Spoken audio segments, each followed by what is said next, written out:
Hi hello नमस्कार. खटपटीचा R J Prashant तुमच्यासोबत आहे आणि ज्ञानेश्वरांची मुक्ताई हा खास सिनेमा 18 एप्रिल रोजी प्रदर्शित होणार आहे आणि त्यानिमित्तानंच आपल्यासोबत आता खास मुक्ता आहे आणि मला देखील खूप आनंद होतो यातून. तुम्ही माझ्या आवाजातूनच समजत असाल. नेहा नाईक आपल्यासोबत आहे आणि याचमध्ये ती मुक्ताची जी काही हे आहे भूमिका ती साकारणार आहे.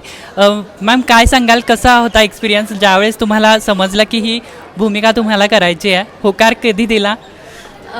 होकार द्यायचा मुळात प्रश्नच येत नाही, कारण हा इतका मोठा कार्यप्रवास या सगळ्या संत मंडळींचा आहे आणि मी स्वतःला खूप भाग्यवान समजते की मला ही व्यक्तिरेखा करण्याची संधी मिळाली. त्यामुळे माझा होकार नकाराचा तर प्रश्न येतच नाही. कायम एक कलाकार चांगल्या कामाची वाट बघत असतो आणि पहिलाच चित्रपट जर का असा काहीसा मिळत असेल तर कुठला कलाकार नाही म्हणेल. तर अर्थात मी आणि मला या गोष्टी देखील विचारायला आवडतील की आता या नवीन कल्चरमध्ये आपण इतक्या वेगवेगळ्या गोष्टी बघतोय, पण सिनेमाच्या मी सरांकडून देखील ऐकलं की जवळपास 1.5 वर्ष शूटिंग चाललं. सो त्याच्यामध्ये तुम्ही इतक्या याच लुकमध्ये राहिला असाल, तर या नव्या कल्चरला सोडून या कल्चरमध्ये राहण्यात काय आनंद वाटला, काय गोष्टी वेगळ्या अनुभवल्या? सगळ्यात आधी नऊवारी साडी हीच एक इतकी सुंदर गोष्ट आहे मी म्हणीन, कारण एवढा कम्फर्ट आयुष्यात कुठेच येत नाही जेवढा ह्या साडीमध्ये येतो. म्हणजे मला स्वतःला सहावारी साडी अजिबात कॅरी करता येत नाही, पण मी नऊवारीमध्ये खूप खुश असते.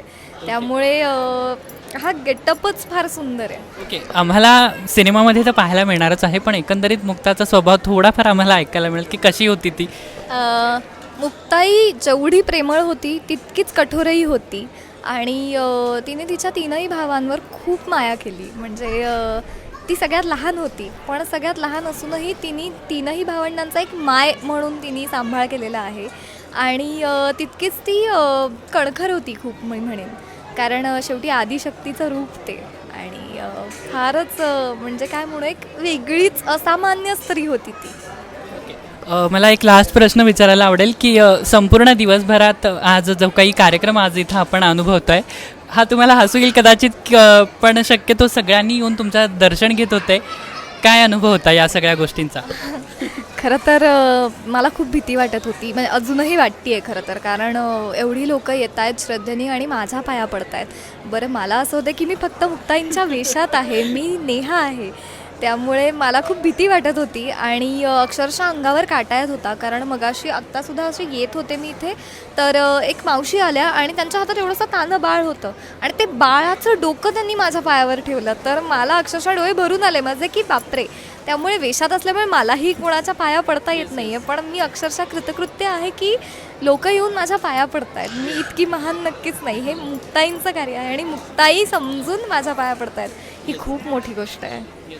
Thank you so much ma'am. आणि आम्हाला सर्वांना हा मूवी बघायला नक्कीच आवडेल. थँक्यू सो मच, तुम्ही आम्हाला खास हा तुमचा वेळ दिला. तर 18 एप्रिल रोजी नक्की आपण मूवी पाहायला विसरायचं नाही आहे, संत ज्ञानेश्वरांची मुक्ताई. थँक्यू.